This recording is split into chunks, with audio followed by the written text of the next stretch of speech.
15 ans, la Fiat 500 moderne a 15 ans en 2022. Le temps passe vite, hein, dirons-nous. C'est en effet le 4 juillet 2007 que Fiat a réintroduit la 500 dans sa gamme, en parallèle de la Panda, hein, sur le segment des petites citadines abordables. Une petite voiture qui avait été annoncée quelques années plus tôt via un concept car qui s'appelait la Tripuno pour 3+1. Concept car tout mignon possible. Et 15 ans plus tard, la Fiat 500 moderne est toujours là. Et en 2020, Fiat a lancé une version 100% électrique de la 500, qui est complètement nouvelle par rapport à la version de 2007, qui roulait au moteur thermique. Et même cette version électrique trust les premières places de vente et d'immatriculation de véhicules 100% électriques en Europe, surtout lorsque Tesla n'arrive pas à produire assez de Model 3. Donc un beau succès tant pour la thermique que pour l'électrique aujourd'hui. Et je pense que c'est mérité parce que la voiture est vraiment trop mignonne. Alors on peut pas parler de la Fiat 500 moderne sans parler du coup de génie marketing que nous a fait Luca De Meo, qui travaillait à l'époque chez Fiat. Aujourd'hui, il dirige Renault. Et à l'époque, chez Fiat, le projet 500 existait déjà, mais en tant que petite voiture similaire à la Panda, mais en 3 portes. Et il a tout de suite vu le potentiel, surtout au niveau du design du véhicule. Il a dit non mais attendez, c'est trop bête, on devrait investir un petit peu plus dedans pour qu'on puisse avoir davantage de couleurs, faire du biton, plus de personnalisation dans les selleries, avoir les différents stickers et tout ça et tout ça. La voiture coûtera un petit peu plus cher à produire que la Panda, de l'ordre de quelques centaines d'euros, mais elle pourrait nous rapporter beaucoup plus que la Panda. Et effectivement, puisqu'en général, les 500 se vendent au moins 1000 euros plus cher que les Pandas. Ça peut aller à beaucoup plus sur les versions cabriolet ou Abarth. Aujourd'hui, je voudrais vous parler de 2 Fiat 500, les 2 Fiat 500 qui sont toujours au catalogue, les 500 3 portes originales. C'est la Fiat 500 thermique qui est devenue hybride, que j'ai pu louer un week-end, donc j'ai pu l'essayer pas mal sur différents types de routes et dans différentes conditions. Et la Fiat 500 100% électrique, que ma mère possède depuis bientôt 2 ans, d'ici la fin d'année. Et donc je pourrais vous faire un petit compte-rendu de cette voiture, d'autant que j'ai pu rouler avec, pareil, pas mal de kilomètres sur certains week-ends. Et vous allez voir, mes conclusions pourraient vous surprendre. Alors la nouvelle Fiat 500 hybride marque l'arrêt, la mise à la retraite du 4 cylindres Fiat 1,2 litre qui date des années 80, je crois, voire même avant, qui était déjà bien vaillant sur les Uno et Punto du millénaire dernier. Et souvenez-vous, même si en occasion vous verrez beaucoup de Fiat 500 avec ce moteur 1,2 litre qui est tout à fait adapté à cette voiture, il existait d'autres moteurs sur la Fiat 500.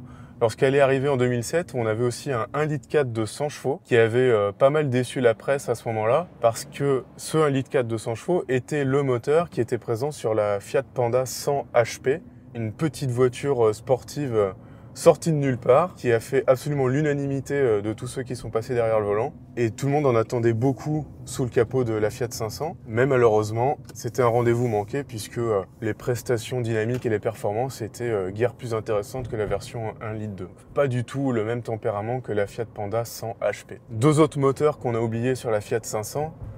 Le premier, c'est le moteur diesel. Et oui, à l'époque, on vendait du diesel à tour de bras. On a eu des moteurs multi-jet sur la Fiat 500, donc avec les avantages et les inconvénients du diesel en termes de confort, de consommation, de sonorité. On connaît l'histoire, mais sachez que si le diesel ne vibrait pas assez pour vous ou était trop silencieux, Fiat a sorti pendant quelques années un moteur essence downsizé, 2 cylindres seulement, donc un moteur de scooter, on pourrait dire. C'est le fameux moteur Twin Air, pareil, qui sera très rare en occasion. Dans une version turbo de 85 chevaux, c'est la version qui s'est le plus vendue, qu'on trouve aussi pas mal sur la Fiat Panda, notamment la Fiat Panda 4x4, et qui a existé de manière éphémère dans une version atmosphérique absolument anémique de 65 chevaux. C'était un moteur qui était encore moins performant que le 1,2 litre 69 chevaux bien connu sur la 500. Mais contrairement au 1,2 litre, il avait zéro confort de conduite, zéro souplesse, zéro douceur. Donc vraiment un gros raté de la part de Fiat sur ce moteur Twin Air. Et c'est bien dommage parce qu'on sait que les Italiens sont capables de faire de très bons moteurs lorsqu'ils s'y mettent. Aujourd'hui c'est plus simple, si vous voulez une Fiat 500 thermique, ce sera le moteur hybride ou le moteur hybride. Et vous pouvez quand même choisir la carrosserie, vous avez le choix toujours entre la version berline 3 portes classique et la version cabriolet, on va dire découvrable. Là encore, un joli coup de génie marketing, hein, la version découvrable de la Fiat 500. D'autres constructeurs nous ont fait des coupés cabriolets de manière assez éphémère dans les années 2000 parce que ça coûtait quand même relativement cher à concevoir et à fabriquer. Fiat est arrivé avec une solution plus simple techniquement et plus facile à rentabiliser et arrive à vendre des Fiat 500 cabriolets en volume à des prix qui restent somme toute assez abordables par rapport, on va dire, aux vrais cabriolets. Et si vous voulez une Fiat 500 thermique aujourd'hui qui soit un peu plus performante que le petit 3 cylindres hybride qu'on a aujourd'hui, va falloir prendre une 500X, la version entre guillemets crossover, puisque c'est la seule grosse Fiat 500 qui demeure au catalogue aujourd'hui, qui a été mis à jour avec des motorisations électrifiées, on va dire. Vous savez ce que je pense des véhicules électrifiés. Nous ne pouvons malheureusement plus passer commande des magnifiques 500L et somptueuses 500L Living 7 places si on voulait avoir une 500 un peu plus habitable. Et on ne peut plus non plus aller chez Ford acheter une petite K si on voulait toute la Fiat 500 sauf le design pour un petit peu moins cher. La Ford K s'est arrêtée elle aussi. Ne demeure que la petite Fiat 500 originale de 2007 avec un nouveau moteur hybride. Alors j'étais très curieux de prendre le volant de cette Fiat 500 hybride. Pourquoi? Parce que je pensais que d'avoir un petit alterno démarreur 12 volts suffisait, vu la taille et le poids de la voiture, suffisait pour apporter une expérience de conduite hybride intéressante. Et je pensais aussi que, étant équipé d'une boîte 6 vitesses, on aurait pu avoir quelque chose d'assez intéressant au niveau performance et reprise. Sans affoler les chronos, hein, bien sûr. Et force est de constater qu'après un week-end et quelques centaines de kilomètres passés à son volant sur différents types de routes, autoroutes, villes et routes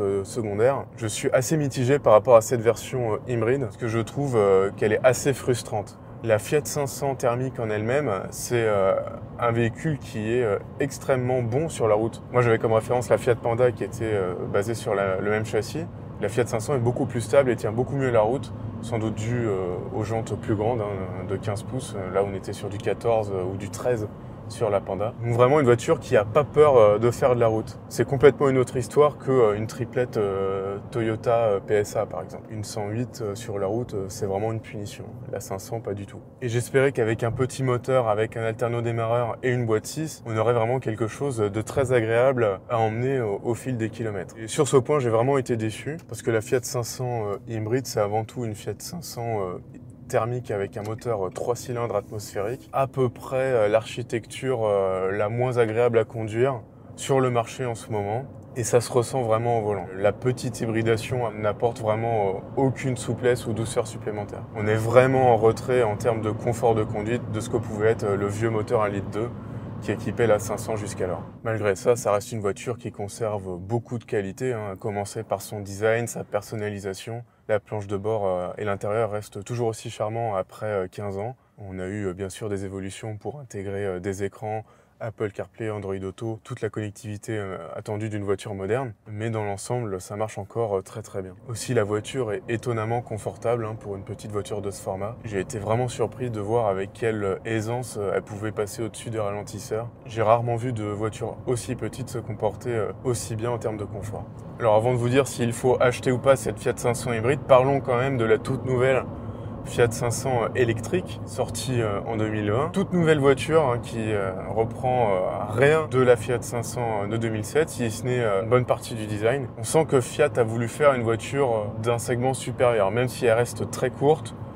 Au niveau de la largeur de la voiture, au niveau de la taille des roues, de la taille des pneus, on sent qu'on est plus proche du segment d'une Clio ou d'une 208 que ce qu'on était sur l'ancienne 500, qui se rapprochait davantage d'une Twingo ou d'une 108. Même si la voiture est plus large, au niveau de longueur, ça reste très très court. Et autant vous dire qu'au niveau habitabilité, à l'arrière et dans le coffre, ça reste minuscule. Mais au place avant, on est quand même sur quelque chose de beaucoup plus spacieux que l'ancienne Fiat 500 ou même ma Twingo. Et cette Fiat 500 électrique, elle est somme toute assez étonnante, puisqu'elle embarque sur sa version la plus autonome, on va dire, la plus puissante, une batterie de 42 kWh en capacité nominale, donc c'est-à-dire 37 à peu près kWh utiles, et est homologuée pour 320 km d'autonomie WLTP. Une aussi grosse batterie dans une petite voiture comme ça, franchement, c'est plutôt une bonne nouvelle, on pouvait penser. Ça nous permettait d'avoir beaucoup d'autonomie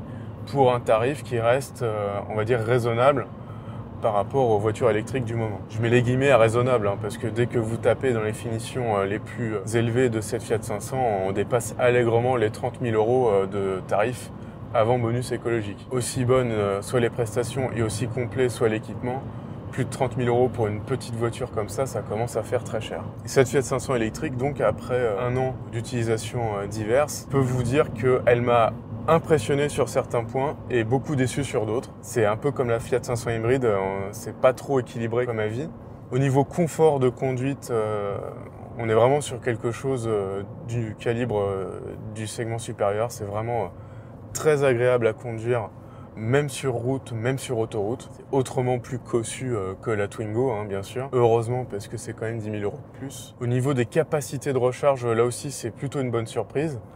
On a la recharge en courant alternatif triphasé à 11 kW de série, ce qui n'est pas le cas par exemple des petites Stellantis, hein, comme la Peugeot 208 électrique ou l'Opel Corsa électrique. Et de série aussi, même sur la toute petite batterie de 25 kWh, on a une recharge en courant continu qui plafonne soit à 50, soit à 85 kW sur la grosse batterie. Et après différents tests sur différentes bornes haute tension, je peux vous dire qu'on atteint bien les 85 kW et qu'on maintient des puissances autour de 60-70 kW jusqu'à assez haut au niveau de charge. Donc vraiment très très bien de ce point de vue-là. J'ai pas eu de problème logiciel en ce qui concerne la charge de la voiture. Et c'est plutôt une chance parce que c'est un modèle parmi les tout premiers fabriqués et les tout premiers livrés. J'en viens aux deux points noirs à mon avis de cette voiture. Le premier, c'est le manque de mise au point.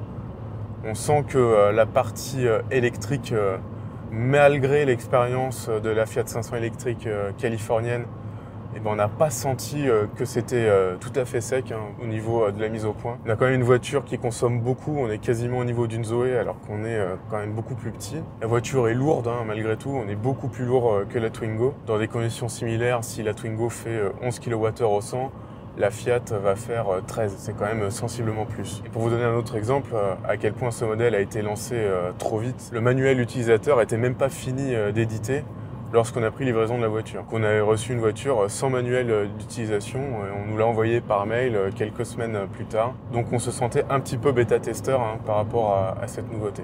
Et le gros point noir pour moi de la Fiat 500 électrique, c'est son autonomie. On est homologué à 320 km d'autonomie.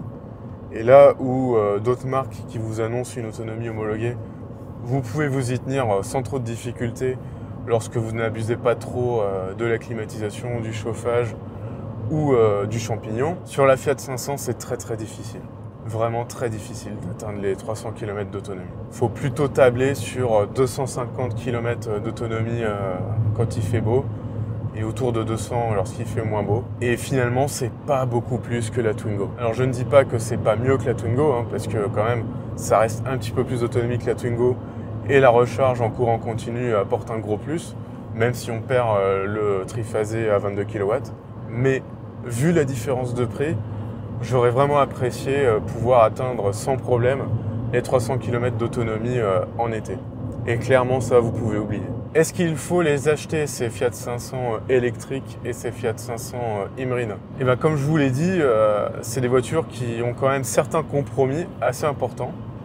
Donc, ce ne sera pas un oui franc et direct. La Fiat 500 hybride, achetez-la si vous voulez vraiment une Fiat 500 et que vous voulez une petite voiture pas trop chère pour tous les jours, avec un minimum de polyvalence. Mais à mon avis, par rapport à la Fiat 500 hybride, il y a deux choix qui me paraissent un peu plus intéressants. Si vous n'avez vraiment pas besoin de beaucoup d'autonomie sur votre petite voiture, vous pouvez peut-être mettre quelques milliers d'euros de plus et avoir la Fiat 500 électrique avec la petite batterie, avec une autonomie homologuée de 190 km, 100-150 dans la vraie vie, hein, on va dire. Donc si ça vous suffit, vous aurez une voiture qui sera beaucoup plus agréable à conduire et agréable à vivre et qui commence à des tarifs nettement plus abordables que la grosse batterie. Et si vous ne voulez pas absolument la Fiat 500 et que vous êtes ouvert à d'autres véhicules, mais qu'il vous faut quand même quelque chose de thermique pour des contraintes d'autonomie, de recharge ou que sais-je, et ben je vous recommanderais d'aller voir du côté de la Suzuki Swift, notamment la version hybride, qui est comme la Fiat 500 au niveau des tarifs. On est autour de 15 à 18 000 euros. Mais contrairement à la Fiat 500, vous avez une voiture qui est plus grande, qui est plus spacieuse, qui est plus habitable, qui est tout aussi confortable, voire même un peu plus, et surtout qui dispose d'un 4 cylindres au lieu d'un 3 cylindres. Ça va être beaucoup plus agréable à vivre au quotidien que le 3 cylindres complètement anémique de la Fiat 500. Alors même si la Suzuki n'aura qu'une boîte 5 vitesses, ça restera plus agréable à mener que le 3 cylindres de la 500 avec la boîte 6 vitesses. Et quant à la Fiat 500 électrique, est-ce qu'on doit l'acheter? Pareil, si vous voulez absolument une Fiat 500, vous serez content de votre achat. Il n'y aura pas de problème. Mais si vous voulez vraiment une voiture électrique pas trop chère et la plus polyvalente possible, et regardez bien, c'est pas du tout exclu que vous puissiez négocier une Renault Zoé avec la charge combo CCS à 50 kW, pas beaucoup plus cher, voire même un peu moins cher que la Fiat 500 42 kWh de batterie. Et à prix similaire, vous perdez le design de la Fiat 500, mais vous gagnez une voiture plus grande, plus habitable, avec un chargeur triphasé 22 kW, qui est vraiment bien, et surtout une autonomie bien supérieure, homologuée jusqu'à 395 km.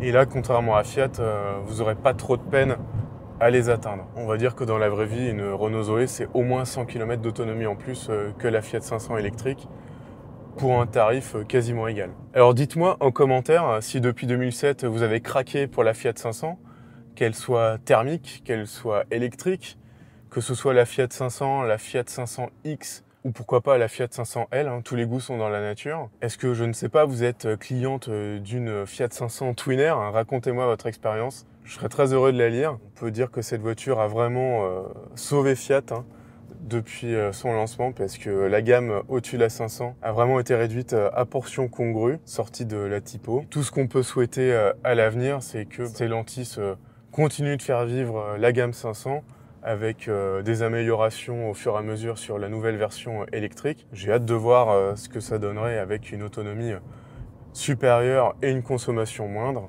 J'ai hâte de voir aussi ce que Luca De Meo va nous faire avec la future Renault 5 électrique, s'il va nous faire le même coup de génie qu'avec la 500, c'est tout à souhaiter. Et en attendant que toutes ces nouveautés nous soient dévoilées, je vous souhaite une bonne route et je vous dis à bientôt.